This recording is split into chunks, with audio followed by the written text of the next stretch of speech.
Hay muchas maneras de entender lo que es el pensamiento debido a la amplitud de dicho concepto y a las múltiples actividades que intervienen en dicho proceso. Hoy nuestro grupo de trabajo conformado por Dayana Ochoa, Wesley Sandoval y Rexy Charris los invita a que conozcan un poco de ese proceso psicológico básico llamado pensamiento.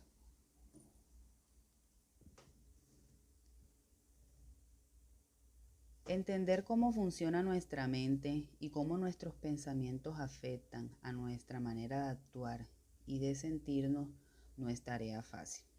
El pensamiento es el determinante más importante de nuestras emociones. Si bien es cierto que los hechos influyen en las emociones, no son la causa de estas. En realidad, la causa de nuestras emociones no son los hechos ni las situaciones en sí mismas, sino es la interpretación y evaluación que hacemos de estos hechos o situaciones.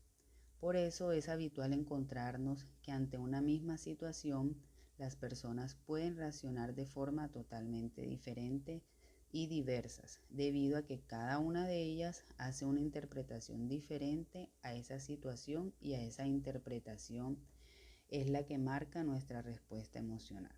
Para poder entender la importancia del pensamiento, lo primero que podríamos cuestionarnos es que si verdaderamente las situaciones nos hacen sentir o comportarnos de una forma u otra, porque ante una misma situación la reacción de diferentes personas es distinta.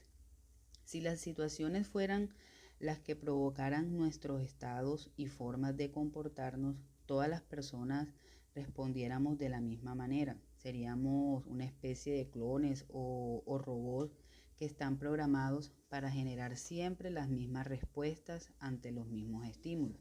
Entonces, podríamos hacernos esta pregunta: ¿de qué depende que una misma persona pueda sentirse de una forma u otra ante la misma situación y qué diferentes personas sienten o se comportan de forma variada ante esa misma situación?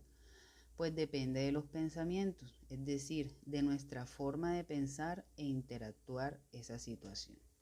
No se puede ignorar que el pensamiento es una necesidad del ser, no solamente es la exigencia académica e intelectual, sino en la toma de decisiones, en la realidad socioeconómica y política de su entorno, así como en el diario accionar de un mundo globalizado como en el que hoy vivimos. Bueno, con este trabajo que les vamos a presentar a continuación, pretendemos ayudar a entender y conocer un poco más acerca de este proceso psicológico. Abordaremos además conceptualizaciones, historia, teoría, tipos de pensamientos, principales teóricos, los cuales hacen un aporte a este proceso. De igual manera también abordaremos los trastornos que están asociados a este proceso y todo lo que envuelve este tema.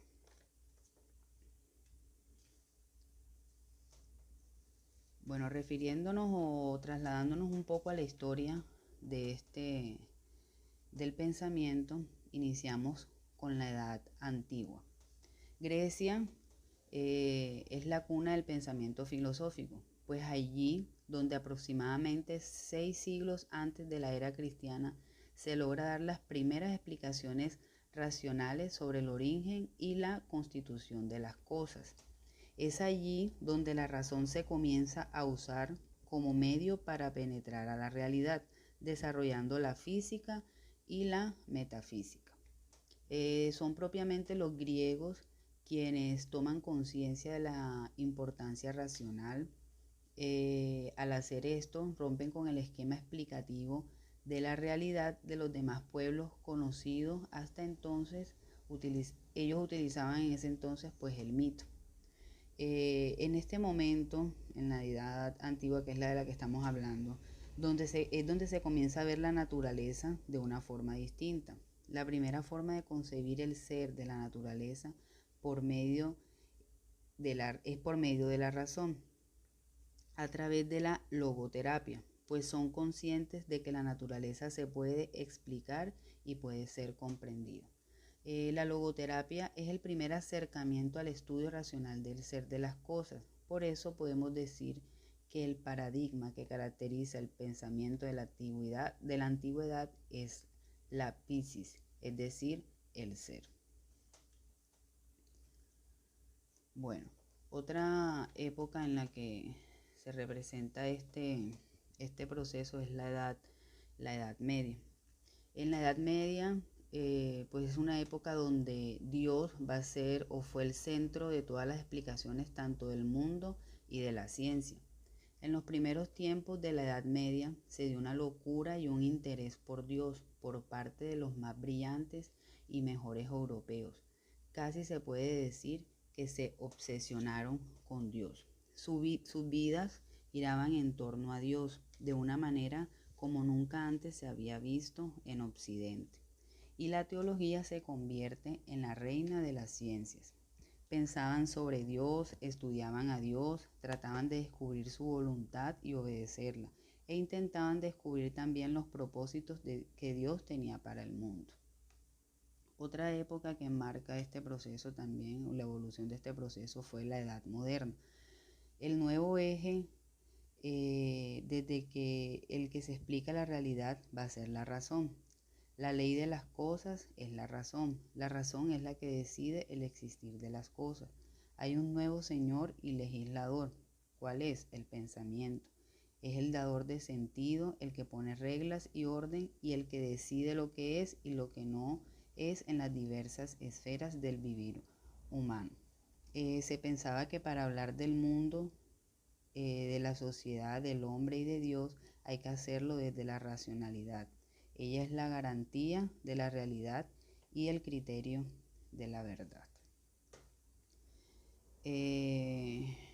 Otra época es la edad posmoderna. El pensamiento en la edad posmoderna se caracteriza por una serie de críticas entabladas a la vida moderna. Esta crítica va dirigida contra todo aquello que da sentido a la modernidad, el modelo de razón utilizado, los valores, el tipo de hombre y sociedad que defiende.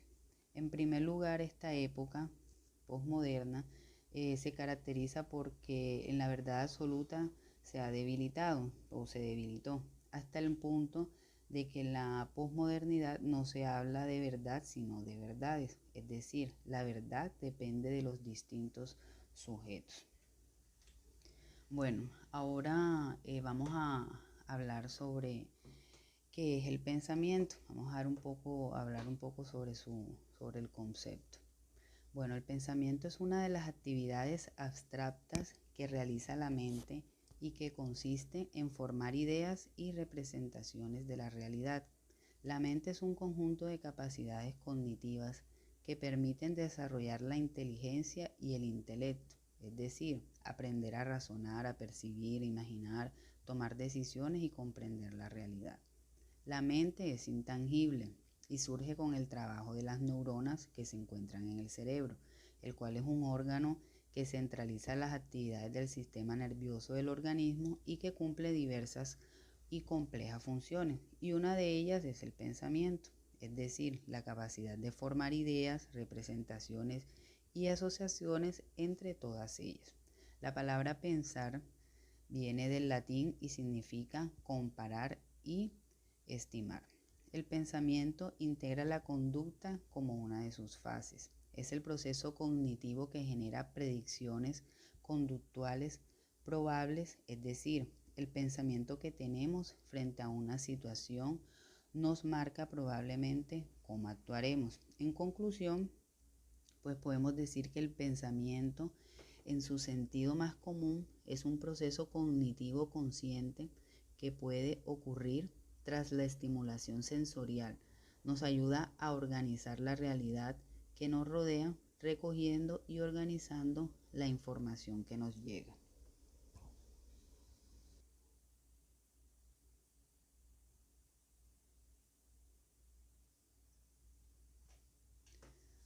Ahora conoceremos una de las principales características que presenta el pensamiento. La primera, que es una actividad abstracta de la mente. La segunda, permite crear ideas y representaciones en la mente en base a lo que se percibe del mundo a través de los sentidos.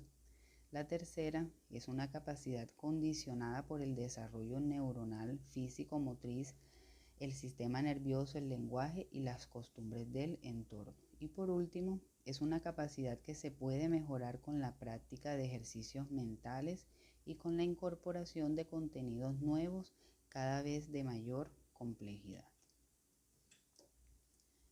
Bueno, ahora conoceremos las diversas teorías que surgieron del pensamiento. La teoría del pensamiento, podríamos decir que su objetivo principal es captar los rasgos característicos de cada uno de esos pensamientos. Una de las teorías es la platonista, la cual Platón nos definió el mundo de las ideas a grandes rasgos. Él defiende que existen entes inmateriales, absolutos, inmutables y universales, donde cada uno es independiente del mundo físico, de la cual se derivan de todo lo que existe. Un ejemplo podríamos citar la bondad, la justicia, la virtud o el mismo ser humano en sí mismo.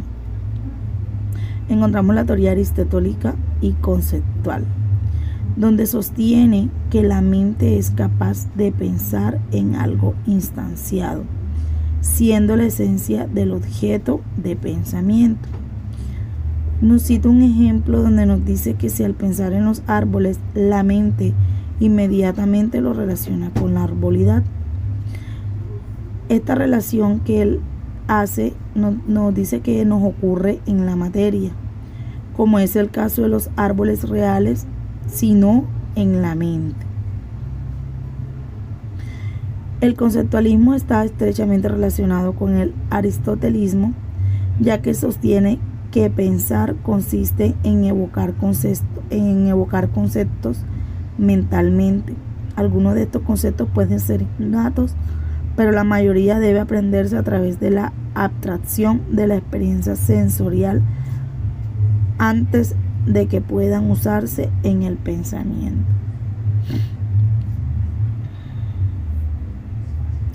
La teoría del habla interna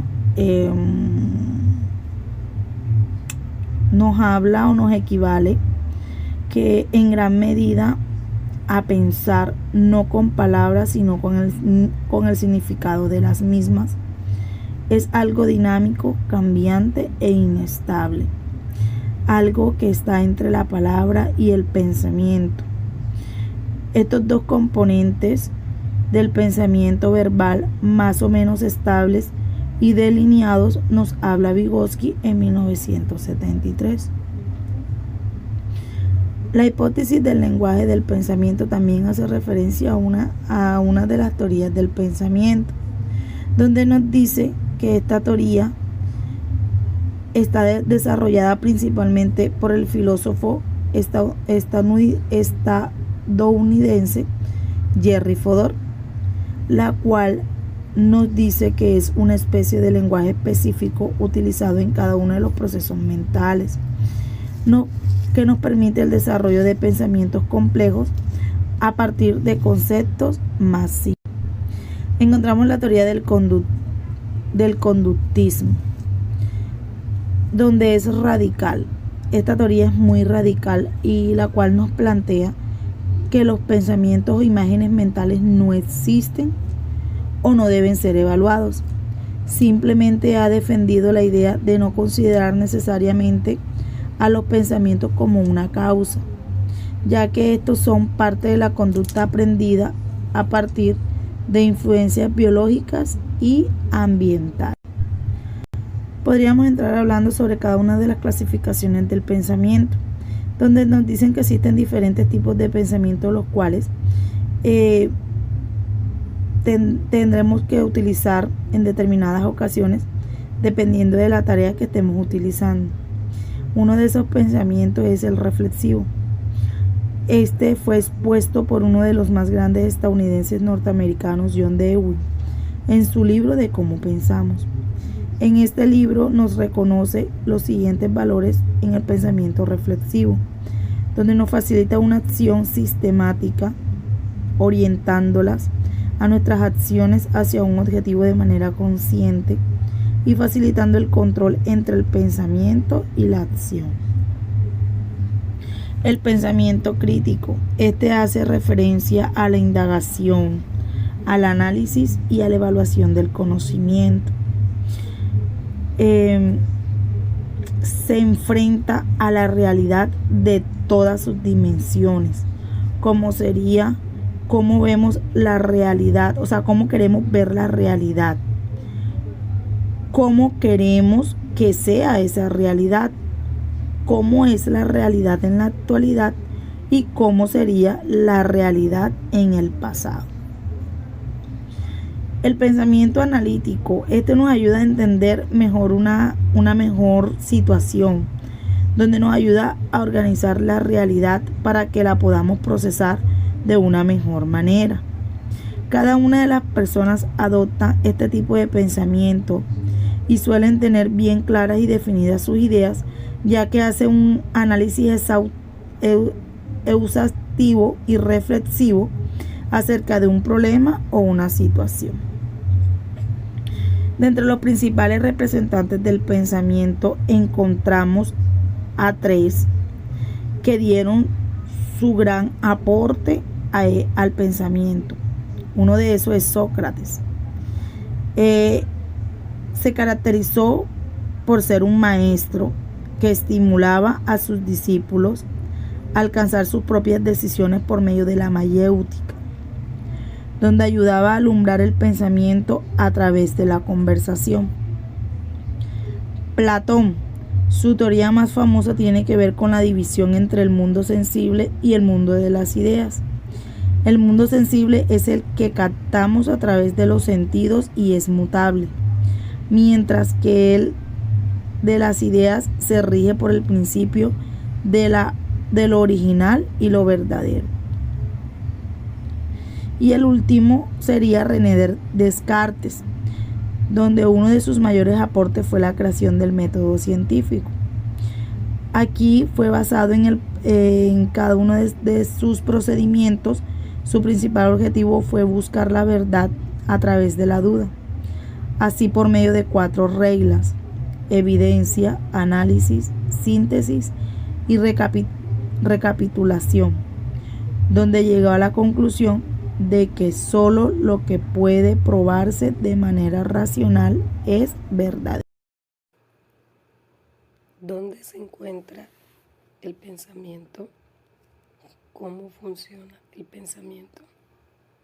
Los pensamientos son información que circula en nuestro cerebro a través de las células nerviosas llamadas neuronas. Se estima que el cerebro humano está formado por unos 100.000 millones de neuronas. Estas células son las especializadas en la recepción y transmisión de la información. Lo interesante es que cada una de ellas está conectada a cientos y miles de otras neuronas, formando redes extremadamente complejas. Durante los primeros 3 años de vida se produce todo el cableado entre unos 100.000 millones de neuronas del cerebro humano. El máximo de conexiones neuronales tienen lugar al año de vida y de allí en adelante comienza su destrucción. Por ello es tan importante utilizar todas las conexiones posibles de las que podemos disponer, ya que si no se emplean desaparecen a consecuencia del desuso. Existen diferentes tipos de neuronas. Estas están compuestas por 3 partes. En primer lugar está el cuerpo celular o soma, que es el centro metabólico de la neurona, donde se fabrican las moléculas y se realizan las actividades fundamentales para mantener la vida y las funciones de la célula nerviosa. Este soma neuronal se prolonga dando lugar al axón, siendo el más fino que un cabello humano. Funciona como un canal a través del cual sale la información de una neurona para propagarse hacia las demás mediante unas ramificaciones llamadas sinapsis. Finalmente encontramos las dendritas, que son las principales áreas receptoras de la información que llega a la neurona. Estas también son prolongaciones del soma neuronal, pero con forma de árbol y reciben la información de los axones procedentes de otras células. Nuestro cerebro está cubierto por una corteza cerebral, que es en la cual encontramos todas estas conexiones nerviosas llamadas neuronas. El encéfalo está constituido por 3 partes principales. La parte externa se llama cerebro. La parte exterior, localizada atrás de la cabeza, es el cerebelo. La tercera parte del cerebro, localizada entre el cerebro y el frente del cerebro, es el bulbo raquídeo. Estas son las 3 partes que controlan los procesos del cuerpo, incluidos como el movimiento, la memoria e incluso el pensamiento. El sistema límbico es el encargado de regular las emociones, por lo tanto, influye también en nuestros pensamientos, ya que las emociones juegan un papel fundamental en el desarrollo de nuestro pensar, así como nuestro estado mental. ¿Sabías que existen trastornos asociados al pensamiento? ¿Pero qué es un trastorno del pensamiento? Los trastornos del pensamiento son alteraciones mentales graves que pueden desembocar en patologías que suponen la pérdida del juicio. Supone asimismo una alteración en la forma de pensar, la lógica del propio pensamiento o en el contenido del pensamiento. No es extraño que los trastornos del pensamiento terminen en patologías graves, como la psicosis y la esquizofrenia. También pueden ser secundarios a esos trastornos graves. Los trastornos del pensamiento se pueden dar como trastornos formales y o del curso del pensamiento, trastornos en la lógica del pensamiento o trastornos en el contenido del pensamiento. Primero, los trastornos del pensamiento formal. Cuando hablamos de estos trastornos, en general nos referimos a los que tienen alterada la forma de estos. Una de estas patologías más frecuentes en las que podemos observar claros indicios de problemas en la forma es la esquizofrenia. Los trastornos del pensamiento de contenido son trastornos que pueden referirse al contenido de los mismos. Esta también sería una característica de la esquizofrenia, pues tiene que ver con los delirios. También se observa en enfermedades como el trastorno obsesivo-compulsivo, pero no necesariamente el trastorno por pensamiento de contenido ha de traducirse en delirios. También se puede observar como un nivel de preocupación u obsesión patológico. Tercero, trastornos en la lógica del pensamiento.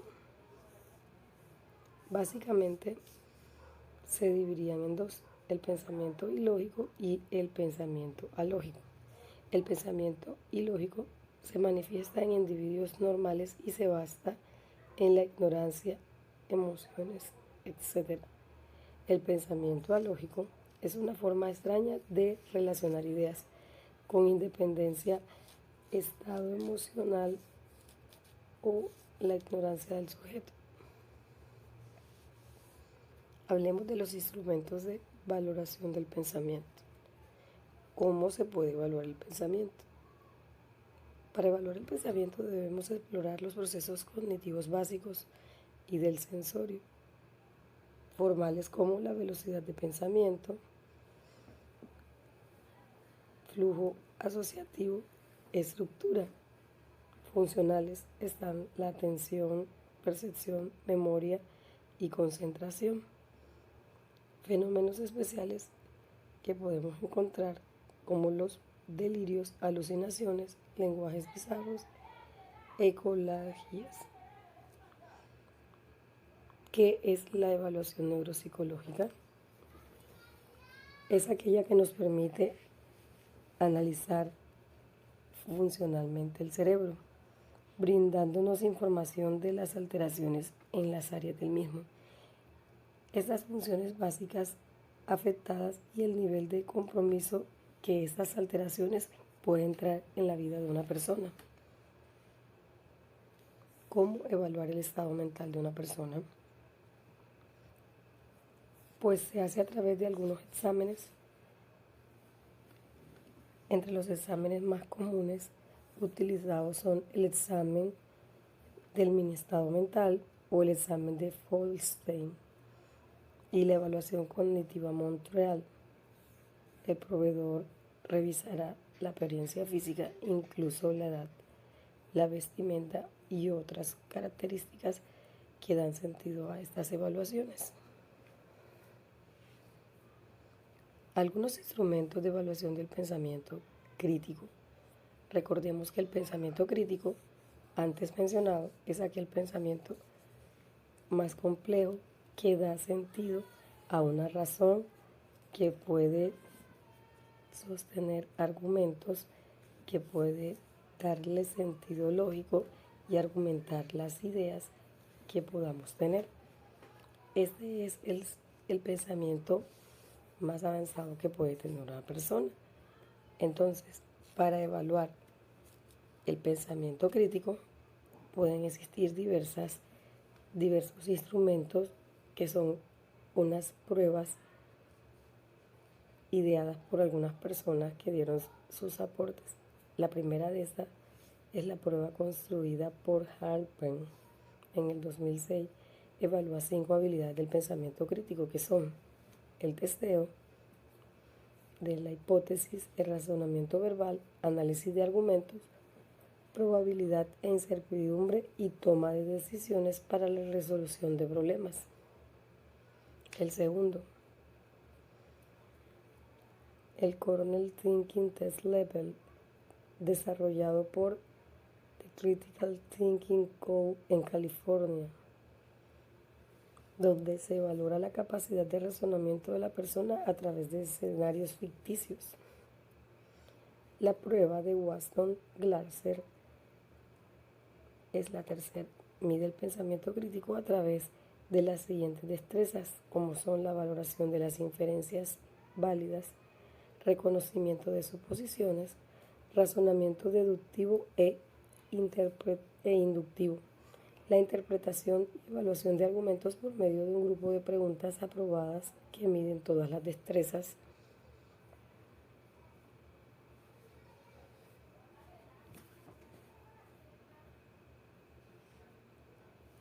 Algunos términos importantes que debemos tener en cuenta en el momento de hablar son, con referencia al pensamiento, son la fenomenología. Es la ciencia de la estructura de los contenidos de la experiencia. El término fenomenología cognitiva se refiere al carácter experiencial del pensamiento o a lo que se siente al pensar.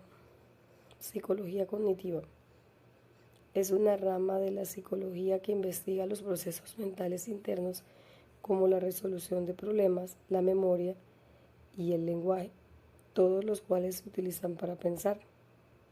La neuropsicología es la ciencia que estudia los efectos que una lesión, daño o funcionamiento anómalo en las estructuras del sistema nervioso central puede causar sobre los procesos cognitivos, psicológicos, emocionales y del comportamiento individual. La patología es la rama de la biología encargada del estudio de las enfermedades.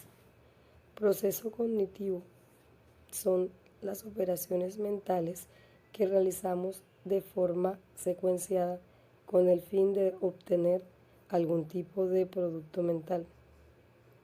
En conclusión, el pensamiento es un proceso cognitivo el cual se manifiesta mediante